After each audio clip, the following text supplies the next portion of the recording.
Welcome to amazing classes. आज आप लोग के सामने मैं झारखंड पॉलिटेक्निक 2019 का क्वेश्चन नंबर 41 से 50 तक डिस्कस करूंगा और आज मैथ का 2019 का क्वेश्चन लास्ट हो जाएगा। उससे पहले मैं 2017 2018 दोनों का तीनों साल का डिस्कस कर चुका हूं। उसके बाद मैं आने वाले वीडियो में फिजिक्स और केमिस्ट्री का प्रीवियस ईयर का क्वेश्चन लेके आऊँगा। अगर आपने अभी तक चैनल को सब्सक्राइब नहीं किया तो सब्सक्राइब कर लें और बेल आइकन दबा दें ताकि आने वाले वीडियो का नोटिफिकेशन आप तक पहुंचे और आप सभी क्वेश्चन का कंसेप्ट को देखें, किस तरह से क्वेश्चन को सॉल्व करते हैं ट्रिक के साथ। चलिए आज के क्लास को स्टार्ट करते हैं। Question number 41, the sum of two number is 161 if one of the number is 30% more than other than the numbers are.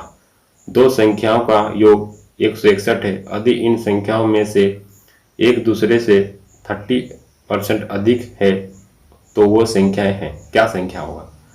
जैसे मान लीजिए कि ठीक है, कोई भी नंबर है, ठीक है, अब इसमें कोई भी नंबर है, अब इसको अगर सॉल्व कीजिएगा लॉन्ग प्रोसेस से बहुत टाइम लगेगा, तो इसको हम शॉर्ट प्रोसेस मान लीजिए कोई भी नंबर उठा लेते हैं। ठीक है, जैसे मान लीजिए हम उठाते हैं 71, ऑप्शन ए लेते हैं, तो 71 का 30% अगर लेंगे, 71 का अगर 30% लेंगे तो क्या हो जाएगा 30%? तो ये तो पॉइंट में आएगा, मतलब पॉसिबल नहीं है।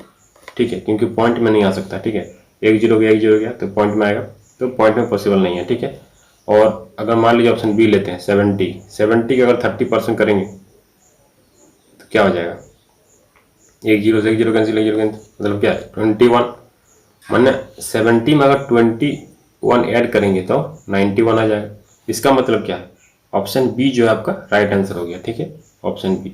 और ऑप्शन सी को भी चेक करते हैं। ठीक है, ऑप्शन सी को 54, तो 54 जो है 54 का 30% लेंगे तो क्या होगा 0, तो ये भी पॉइंट में आएगा। जो पॉइंट में आएगा तो इसको इसी नंबर को ऐड करेंगे तो पॉइंट में पॉसिबल नहीं है।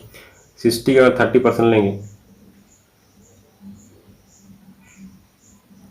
18, तो 60 में अगर 18 ऐड करेंगे तो 78 आ रहा है। ठीक है, तो इसका मतलब ये भी नहीं है। तो ऑप्शन से आप सेटिस्फाई कीजिए कि कौन सा ऑप्शन आपका सही बैठ रहा है। अगर इस तरह आप लॉन्ग प्रोसेस सॉल्व करेंगे तो आप कंपटीशन में ज़्यादा क्वेश्चन नहीं बना पाएंगे। इसीलिए आप ट्रिक से बनाइए, कंसेप्ट को दिमाग लगाइए, क्वेश्चन को पढ़ के आप दिमाग लगाइए। इसी तरह प्रैक्टिस कीजिए कि अगर कोई नंबर है उसका अगर 30% इंक्रीज करेंगे तो क्या होगा, तो 30% मतलब 70 का 30% करेंगे तो 21 हो गया, और 21 हो गया तो 21 ऐड कर दिए, तो ऑप्शन बी जो आपका करेक्ट आंसर हो गया। अब नेक्स्ट क्वेश्चन चलते हैं। The common factor of P square plus 9p plus 14 P square plus 13p plus 42, तो इसका कॉमन फैक्टर क्या होगा? देखिए, ये जो 14 है, मान लीजिए 14 है, तो 14 का क्या लिख सकते हैं 7 और 2 होगा इसका फैक्टर, तो अगर दोनों को जोड़ेंगे तो 9 हो जाएगा। उसी तरह का 42 क्या हो जाएगा, तो 6 और 7 होगा। दोनों को जोड़ेंगे तो क्या हो रहा है, दोनों को जोड़ेंगे तो कितना हो रहा है 13 हो रहा है, और दोनों को जोड़ेंगे 13 हो रहा है, मल्टीप्लाई करें तो 42 हो रहा है। उसी तरह दोनों को मल्टीप्लाई करें तो 14 आएगा, दोनों को ऐड करेंगे तो 9 होगा। इसका मतलब एक कंडीशन सेटिस्फाई करा। तो कॉमन क्या होगा इसमें, देखिए इससे पता चला कि फैक्टर क्या होगा कॉमन। तो अब इसको सॉल्व कीजिएगा। देखिए 7 जो है दोनों में कॉमन फैक्टर है, आपको सॉल्व करने की जरूरत भी नहीं है। देखिए 7 दोनों में कॉमन आ रहा है, इसका मतलब ऑप्शन पी प्लस 7 ही होगा। ठीक है, तो ऑप्शन डी होगा। आप इसको प्रोसेस सॉल्व करते हैं, पी इसको जैसे मान लीजिए पी लेते हैं। अब देखिए लॉन्ग प्रोसेस से भी इसको देख लेते हैं। ठीक है, लॉन्ग प्रोसेस से देख लेते हैं। देखिए जैसे मान लीजिए इसको सॉल्व कीजिए, इसको क्या होगा P square plus 7p plus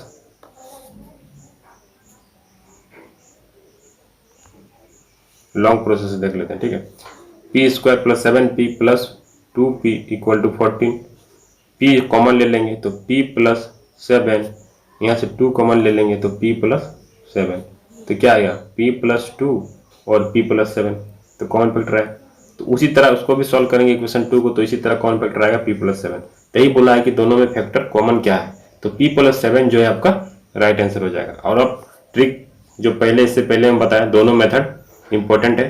तो अगर आप शॉर्ट मेथड अप्लाई करेंगे और अभी टाइम बहुत है एग्जाम होने में, तो आप शॉर्ट प्रोसेस को ही ध्यान दें कि क्वेश्चन को हम सॉल्व शॉर्ट से कैसे करेंगे, आपको लॉन्ग प्रोसेस भी आना चाहिए, शॉर्ट मेथड भी आना चाहिए। अगर आप शॉर्ट मेथड से नहीं बना पाते हैं तो लॉन्ग प्रोसेस बनाए, लेकिन अगर आपके पास टाइम बचेगा तब। पहले टाइम बहुत इंपॉर्टेंट होता है कंपटीशन में, ठीक है। Pramod and Parveen are the son of Prajwal. The present age of Prajwal is 4 times the age of Pramod and 6 times the age of Parveen. If the sum of their age is equal to 51, मतलब तीनों का जो एज है वो 51 है। मान लीजिए कि क्या है, परवेजल का जो है 2 सन है, ठीक है। 2 सन है तो क्या हुआ, एक है प्रमोद और एक है परवीन, ठीक है। 2 बेटा इसका। क्या बोल रहा है कि आप देखेंगे प्रज्वल का वर्तमान आयु प्रमोद की 4 गुना। अगर मान लीजिए इसका जितना एज होगा इसका 4 गुना है, ठीक है, 4 गुना है, और परवीन का 6 गुना है, ठीक है। तब इसको अगर लॉन्ग प्रोसेस से बनाएगा तो बहुत टाइम लगेगा। हम इसको ऑप्शन से बनाते हैं, ठीक है। जैसे मान लीजिए कि 9 ले लेते हैं, ठीक है। ऑप्शन ही चेक करते हैं। प्रमोद का 9 साल है और परवीन का 6 साल है, ठीक है, ठीक है। तो 6 36 और 9 36, इसका मतलब क्या, दोनों इक्वेशन सेटिस्फाई कर रहा है, ठीक है। यानी देखो, अगर परवीन का 6 साल हो रहा है तो उसका जो प्रोविजल, उसका जो पापा है उसका भी एज तब 36 हो जाएगा। अगर प्रमोद का 9 साल है तो उसका भी 36 साल, मतलब दोनों तरफ से 36 साल ही हो रहा है, 36 ईयर्स। तो अब तीनों का सम कीजिए तो 15 मैंने 51, मैंने ये कंडीशन सेटिस्फाइड हो रहा है, यानी ऑप्शन ए जो है सेटिस्फाई हो रहा है। अब मान लीजिए ऑप्शन बी लेते हैं, ठीक है। ऑप्शन बी मान लीजिए 8 लेते हैं और ये 9 लेते हैं, तो 9 चौक 54 हो रहा है, 54 हो रहा है। इधर से 8 9 72 हो रहा है। पॉसिबल ही नहीं कि उसका बाप का एज जो होगा डिफरेंट हो जाएगा, दोनों बेटा के लिए एक ही ना एज होगा, ठीक है। तो ये दोनों कंडीशन सेटिस्फाई नहीं हो रहा है। उसके बाद नीचे भी जाएगा तो सेम कंडीशन होगा कि सेटिस्फाई नहीं करेगा। तो ऑप्शन ए जो है आपका सेटिस्फाई हो गया, इसका मतलब ऑप्शन ए जो है राइट आंसर है। नेक्स्ट क्वेश्चन, ठीक है। In a circle inscribed in a triangle MNP, ठीक है। MN दिया हुआ है, MO दिया हुआ है, NO दिया हुआ है, टचिंग साइड एट PQR। तो MPNQRO क्या होगा। ट्राइंगल MNO में एक वृत्त को अंकित किया गया है, ठीक है। जैसे मान लीजिए क्या करेंगे, एक ट्राइंगल है जो इसमें सर्कल इंस्क्राइब है, ठीक है, सर्कल इंस्क्राइब है। अब ट्राइंगल जो है क्या हो जाएगा, MNO, और जो टच कर रहा है क्या हो जाएगा, PQ और R, ठीक है। आप जानते हैं कि टेंजेंट जब होता है, टेंजेंट कोई भी थ्योरम होता है तो यहाँ से यहाँ डिस्टेंस, तो थ्योरम से हम जानते हैं कि NP इक्वल टू NQ हो जाएगा, और ये वाला इक्वल हो जाएगा, ये वाला इक्वल हो जाएगा टेंजेंट में। अब यदि ये डिस्टेंस पूरा डिस्टेंस अगर दिया हुआ तो ये आधा हो जाएगा। इसका मतलब क्या है, जैसे MP, तो MP क्या है, M और P, MP निकालना, यानी कि NP का आधा हो जाएगा। MN जो है, MN कितना दिया हुआ, MN 6 दिया है तो NP 6 हो जाएगा, 12 दिया हुआ। NQ क्या दिया है, NQ निकालना है तो NO कितना दिया, 18, तो NQ 9 हो जाएगा, इसका आधा हो जाएगा। प्लस RO कितना हो जाएगा, MO कितना दिया है, MO 14 दिया तो 7 हो जाएगा, तो कितना हो जाएगा, 15 चौ 22, 15 7 22, तो 22 आपका राइट आंसर हो जाएगा।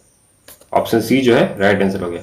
तो ये थ्योरम होता है, जो सर्कल में थ्योरम पढ़ते, कोई भी टेंजेंट होता है, 2 टेंजेंट हमेशा इक्वल होता है, और ये दोनों इक्वल डिवाइड करता है। इस पॉइंट में जो टच करेगा इक्वली डिवाइड करेगा, तो इसको आप कर लें, ठीक है।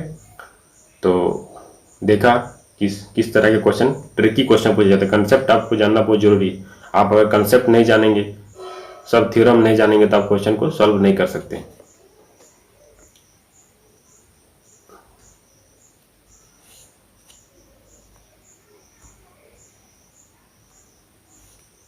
चलिए नेक्स्ट क्वेश्चन, क्वेश्चन नंबर 45, ठीक है।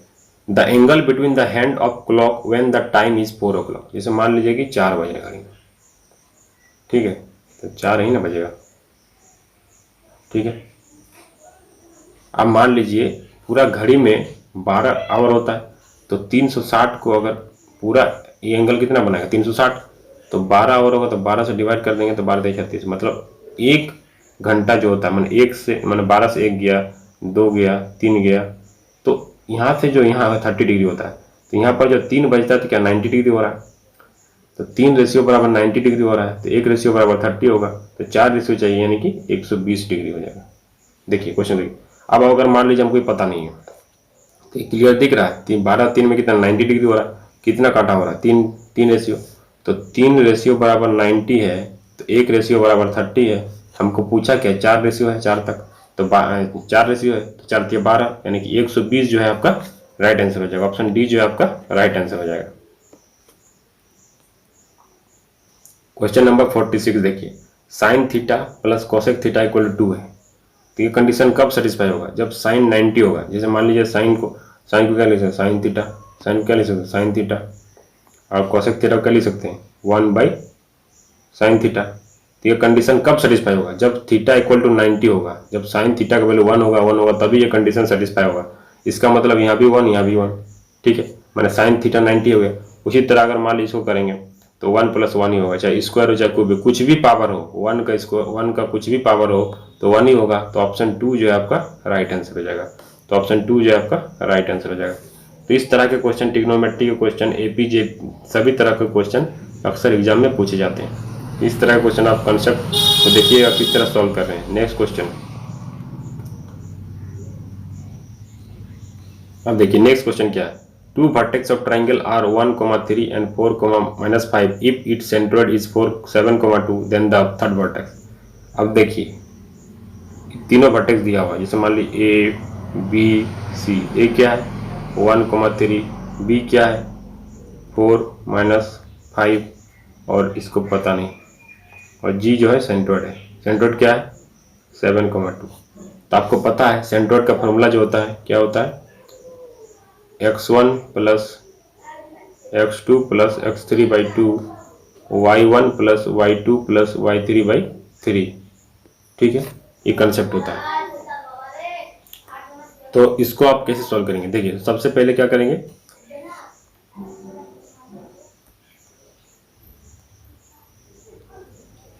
ठीक है, तो सेंट्रोइड क्या हुआ है 7 दिया हुआ है, सेंट्रोइड क्या है 7 है, x1 क्या है 1 है, x2 क्या है 4 है, x3 पता नहीं, /3। इसको सॉल्व करेंगे तो क्या हो जाएगा 21 5 + x3, तो x3 इक्वल टू क्या हो जाएगा 3 जाएगा तो ये 5 होगा, यहाँ 5 सॉरी 5, तो 16 हो जाएगा। उसी तरह क्या हो गया 2 हो गया, y1 3 है, y2 -5 है और y3/3, तो 3 दूना 6 = -2 + y3 क्या आ गया यहाँ से 8 आ गया, यानी कि जो सेंट्रोइड है 16,8 जो है आपका राइट आंसर हो जाएगा। ए, ऑप्शन ए जो है आपका राइट आंसर हो गया।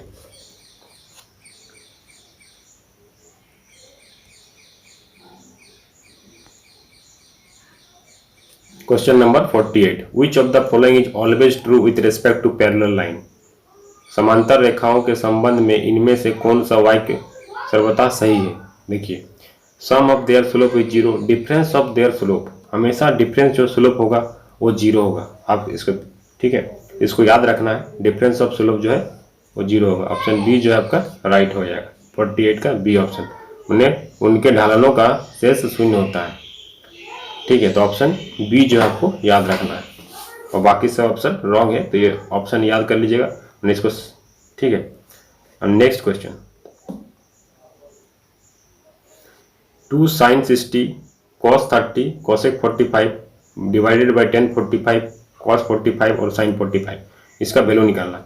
अब इसका वैल्यू निकालना सिंपली वैल्यू पुट कर देना, जैसे 2 हो गया, sin 60 का वैल्यू क्या होता है √3/2, cos 30 का √3/2, और cosec 45 मतलब क्या sin 45 को 1/2, तो cosec 45 का इनवर्स हो जाता है, तो 1/2 हो जाएगा।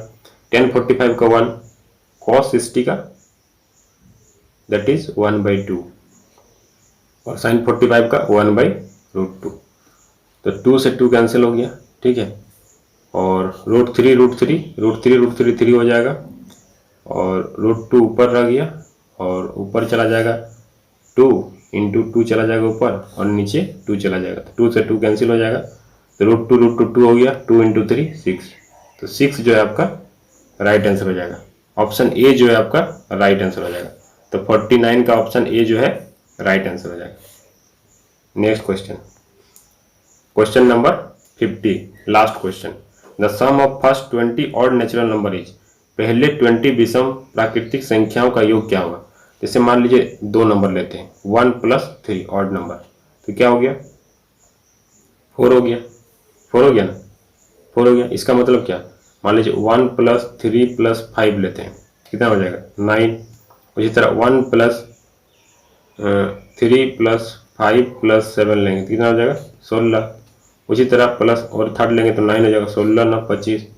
इसका मतलब इससे क्या दिख रहा है, जब भी 2 नंबर का सम कर रहे हैं तो 4 आ रहा है। 3 नंबर यानी क्या हुआ, 2 का स्क्वायर हो गया, 3 का स्क्वायर हो गया, 4 का स्क्वायर हो गया, 5 का स्क्वायर हो गया। इसका मतलब जितना नंबर है उसका स्क्वायर हो जा रहा है। यानी 20 है तो 20 का स्क्वायर हो जाएगा, तो कितना आ जाएगा 400, आपका आंसर हो जाएगा।